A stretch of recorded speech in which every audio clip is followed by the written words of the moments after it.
Hello friends, आपल्या सर्वांची आवडती मालिका बाई तुझा आशीर्वाद या मालिकेच्या आजच्या बुधवार 5 ऑगस्टच्या एपिसोडमध्ये एकानंतर एक धमाकेदार ट्विस्ट आले आहेत. फ्रेंड्स, आजचा एपिसोड खूप भारी होता. मग नेमकं घडलंय तरी काय? तर आजच्या एपिसोडमध्ये अवनीने चक्क सुलू आत्याला धोबी पछाड दिली आहे.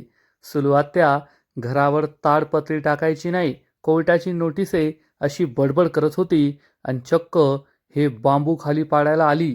परंतु त्याच वेळेस अवनीने तिला थांबवलं आणि नोटीसमध्ये काय लिहिलंय हे तिला पुन्हा एकदा ठणकावून सांगितलं आणि सुलू आत्याची बोलतीच बंद केली.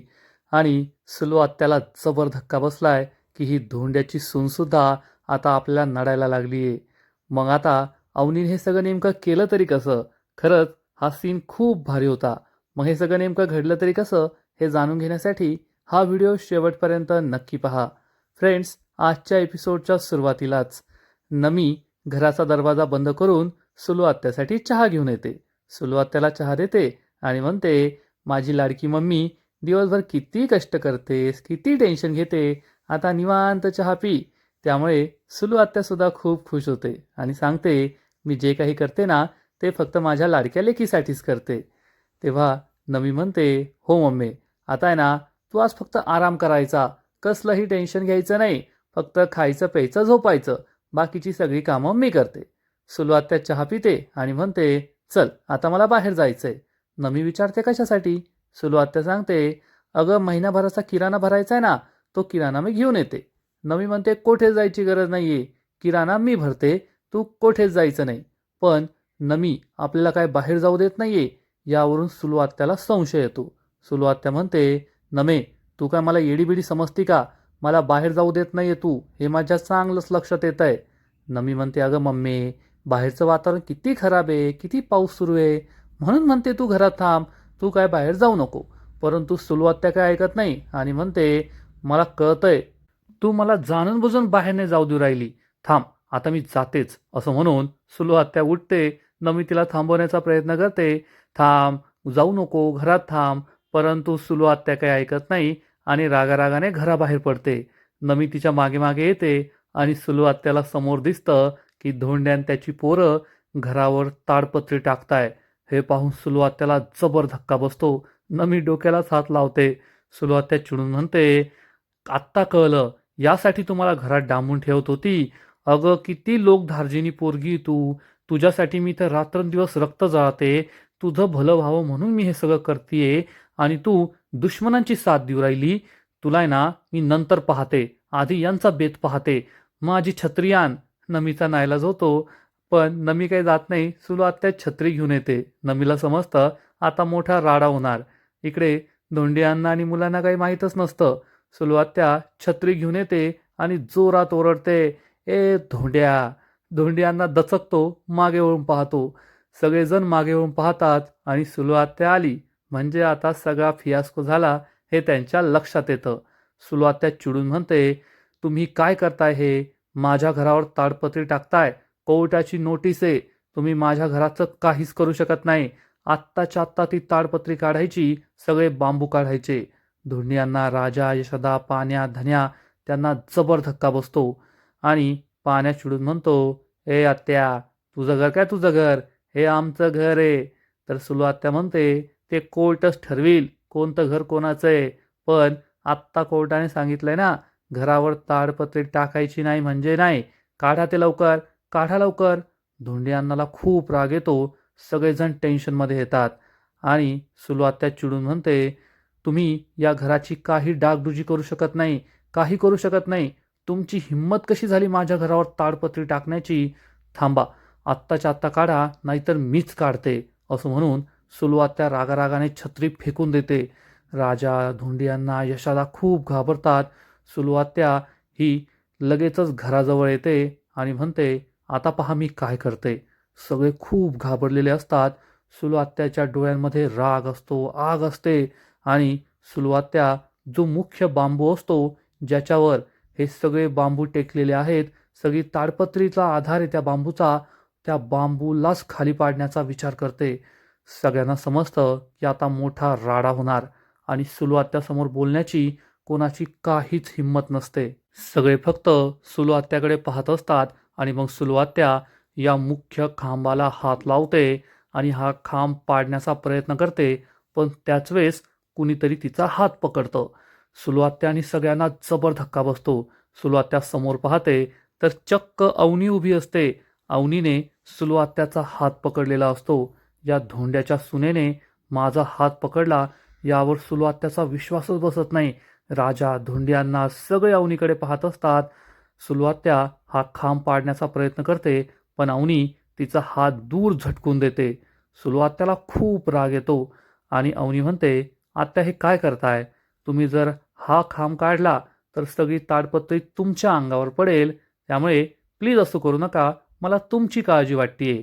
सुलू आत्या चिडून म्हणते, ए, जास्त शहाणपणा करू नको, जास्त आगाऊ बोलू नको.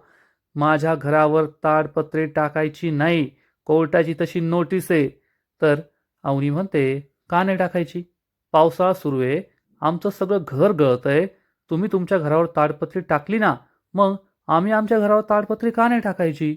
सुलू आत्याला मोठा धक्काच बसतो की धोंड्याची सून एवढं कधीपासून बोलायला लागली.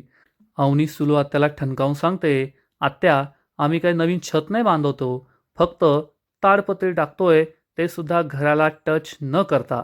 त्यामुळे तुम्ही सुद्धा या खांबाला टच न केलेलंच बरं, तुम्ही आम्हाला नाही थांबू शकत. सुलू आत्या चिडून म्हणते, तुला काही कळत नाही का सांगितलेलं एकदा? हे घर माझं आहे, कोर्टाची तशी नोटीस आहे, या घरात कोणती डागडुजी करू शकत नाही. त्यामुळे आत्ताच्या आत्ता ही ताडपत्री काढायची, या घरावर ताडपत्री तुम्ही नाही टाकू शकत. अवनी सुलू आत्याला ठणकावून सांगते, मला असं वाटतं तुम्ही ती नोटीस नीट वाचलेली नाहीये. आत्या, नियम आम्हाला सुद्धा कळतात, थांबा. असं म्हणून अवनी ही घरामध्ये जाते. सगळेजण अवनीकडे पाहतच राहतात. सुलू आत्याला सुद्धा कळत नाही की अवनी आता काय करणार आहे. अवनी ही घरात जाते आणि कोर्टाची ही नोटीस घेऊन येते. सुलू आत्याला ही नोटीस दाखवते आणि विचारते, हीच ती नोटीस आहे ना? थांबा, मी वाचून दाखवते.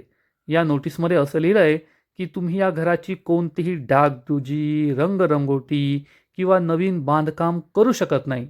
पण आत्या, यात तर असं कुठेच नाही लिहिलंय की तुम्ही पावसाळ्यात घरावर ताडपत्री नाही टाकू शकत. हे ऐकून सुलू आत्या आणि घरातील सगळ्यांना जबर धक्का बसतो. अवनी सुलू आत्याला ठणकावून सांगते, नियम आम्हाला सुद्धा कळतात, त्यामुळे तुम्ही आम्हाला घरावर ताडपत्री टाकण्यापासून नाही थांबू शकत. सुलू आत्या चिडून म्हणते, ए शिकलेली अडाणी, तुला शेवटचं सांगतेय, घरावर ताडपत्री टाकायची नाही. आत्ताच्या आत्ता ही ताडपत्री काढ, नाहीतर मी पोलीस केस करेल. अवनी काही घाबरत नाही आणि म्हणते, तुम्हाला करायचं ते करा, परंतु आम्ही घरावरची ताडपत्री काढणार नाही. हे मी तुम्हाला शेवटचं सांगतेय, आमच्या घरावर ताडपत्री राहणारच. असं म्हणून अवनी ही सगळ्यांकडे पाहते. सगळ्यांना खूप आनंद होतो, विशेषतः राजाला, कारण कालपर्यंत तुमचं घर म्हणणारे अवनी आता सुलू आत्यासमोर आमचं घर म्हणालीये. राजा खूप खुश होतो, तर सुलू आत्याला खूप राग येतो आणि ती जोरात ओरडते, ए. आणि मग तेवढ्यात धोंड्यांना म्हणतो बी आणि बाकीचे सगळे पोरं C D E F. Sulu आत्याची बोलतीच बंद होते. सुलू आत्याला खूप राग येतो आणि ती रागाने डोळे दाखवत दाखवत तेथून निघून जाते.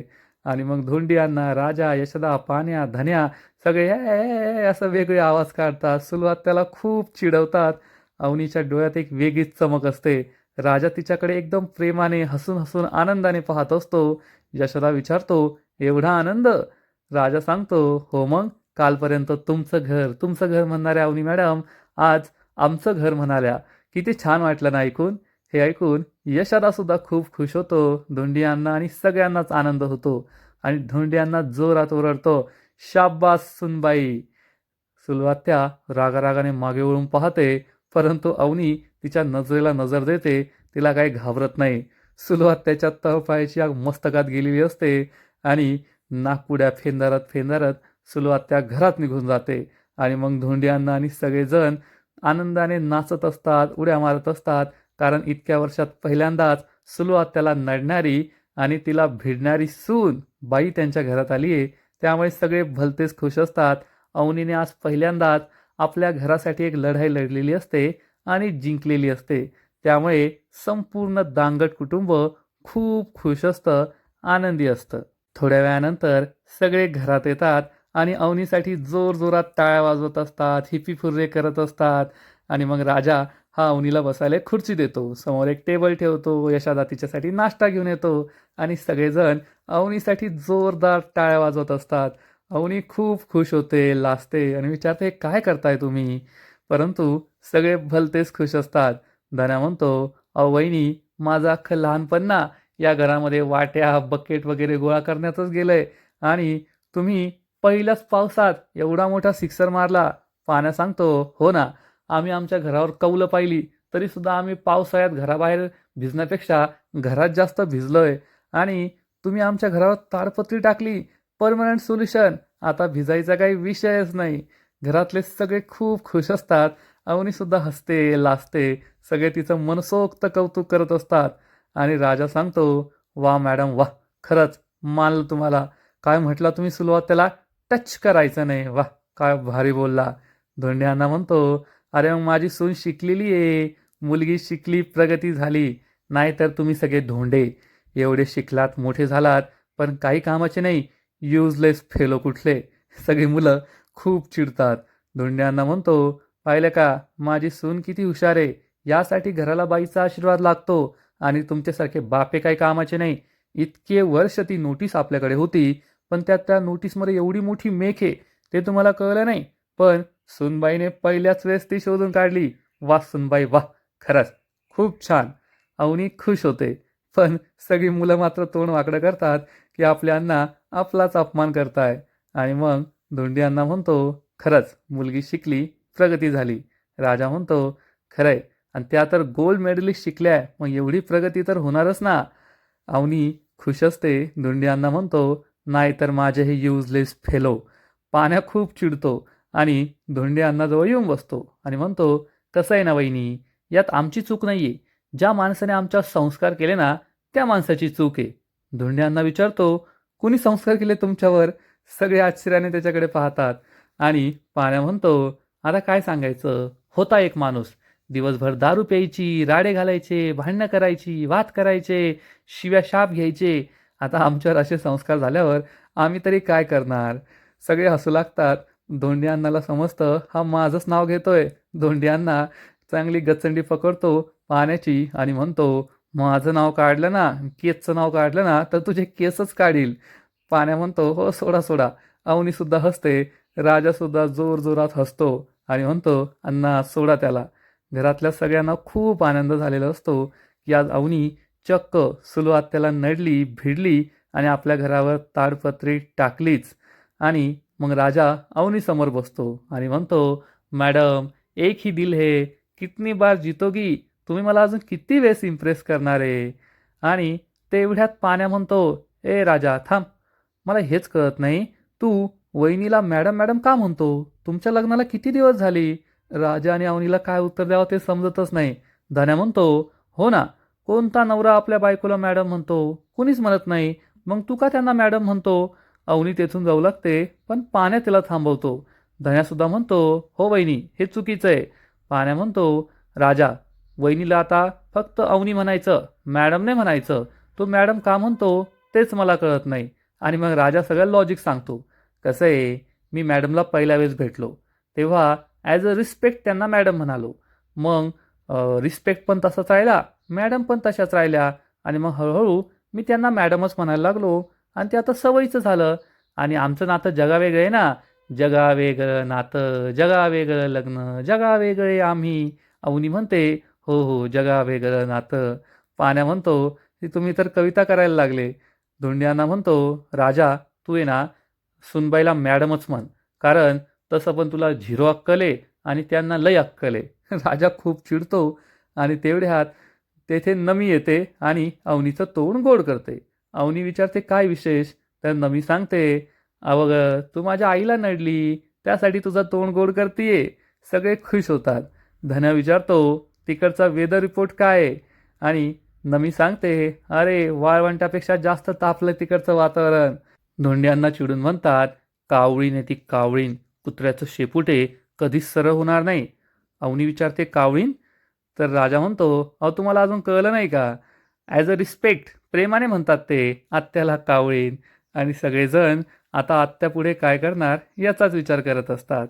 आणि इकडे अवनीच्या माहेरी चंद्रकांत नाश्त्याला बसलेला असतो आणि स्वाती, संगीता त्यांना वाढत असतात. चंद्रकांत स्वातीला म्हणतो, स्वाती, तुला अवनीचा खूप पुळका येतो ना?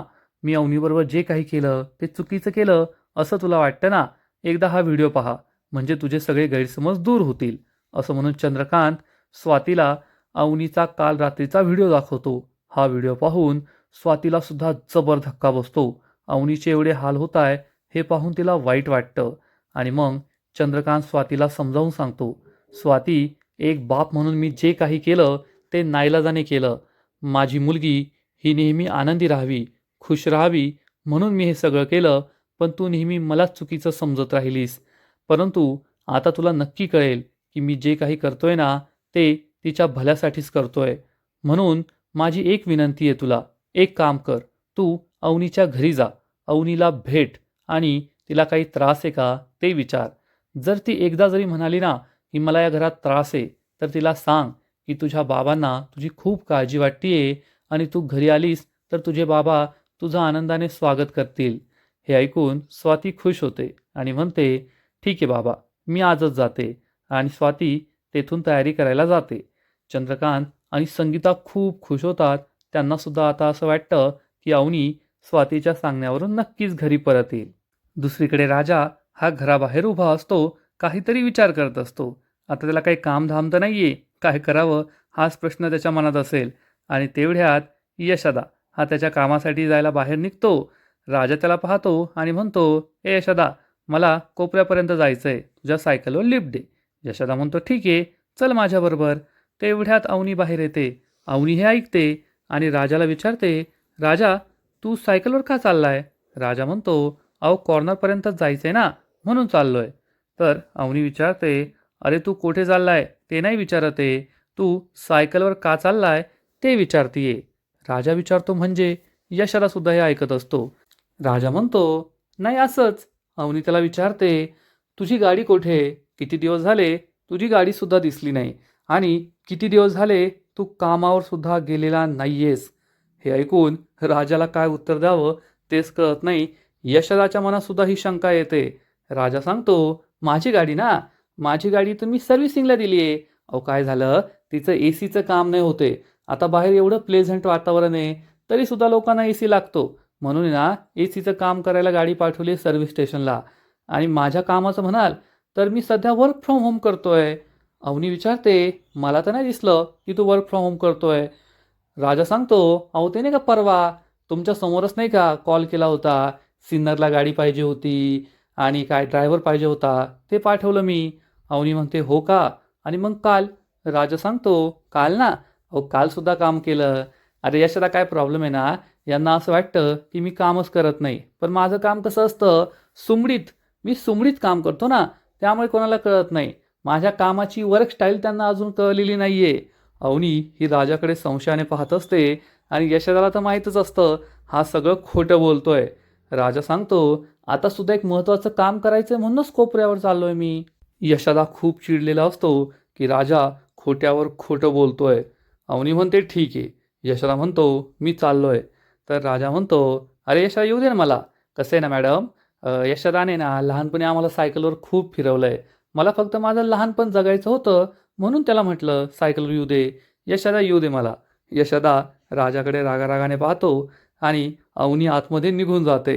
आता यशोदाला काय उत्तर द्यायचं हाच प्रश्न राजाला पडतो आणि आजचा एपिसोड येथेच संपतो.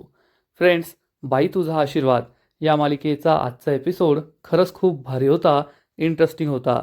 अवनीने सुरुवात त्याची खूप छान जिरवली, ते पाहायला मजा आली. आजचा एपिसोड तर भारी होता, पण या मालिकेचा पुढील एपिसोड आणखीन भारी असणारे, आणखीन मोठा ट्विस्ट या मालिकेत येणारे. मग नेमकं घडणार तरी काय? तर पुढील एपिसोडमध्ये आपण पाहू की धन्या अवनीला आणि डबा घेऊन पाण्याच्या गॅरेजवर जाणार आणि मग तेथे सगळेजण मस्त दुपारचं जेवण एकत्र करत असतील. तेवढ्यात पायली तेथे येईल आणि पायली पुन्हा एकदा पाण्याच्या मागे मागे करणार. मग आता अवनी या दोघांचं जमवून देईल का हे पाहायला मजा येणार आहे. आणि दुसरीकडे यशोदाला समजणार की नानाने राजाला कामावरून काढून टाकलंय. आणि मग नाना हा यशोदा आणि राजाला म्हणेल की यशा, तूच आता या राजाला समजावून सांग कशाला त्या देशमानेच्या पोरीच्या नादाला लागतोय. उलट त्याने त्या पोरीला परत घरी नेऊन सोडायला पाहिजे. मी त्याची नोकरी त्याला लगेच परत देतो. त्याने चूक केलीये तर आता त्या चुकीची शिक्षा त्याला भोगावीच लागणार ना. हे ऐकून यशोदा खूप चिडेल आणि नानाला ठणकावून सांगेल, नाना, समजावून त्याला सांगितलं जातं ज्याची चूक असते. राजाची काहीच चूक नाहीये. राजाने अवनी मॅडमसाठी जे काही केलंय ना ते अतिशय योग्य केलंय. चूक कोणाची असेल तर ती त्या देशमानेची आहे आणि तुमची आहे. मग आता राजाला त्याची नोकरी परत मिळेल का हे पाहायला मजा येईल. तर फ्रेंड्स, तुम्हाला सुद्धा बाई तुझा आशीर्वाद ही मालिका आवडते का? नक्कीच कमेंट करून सांगा. आणि या मालिकेचे असेच नवीन नवीन एपिसोड, नवीन नवीन अपडेट सर्वात आधी पाहण्यासाठी व्हिडिओला लाईक करा, शेअर करा, चॅनलला सबस्क्राईब करून बेल आयकॉनवर क्लिक करा. म्हणजे या मालिकेचे नवीन नवीन एपिसोड तुम्हाला सर्वात आधी पाहायला मिळतील. खूप खूप खूप धन्यवाद.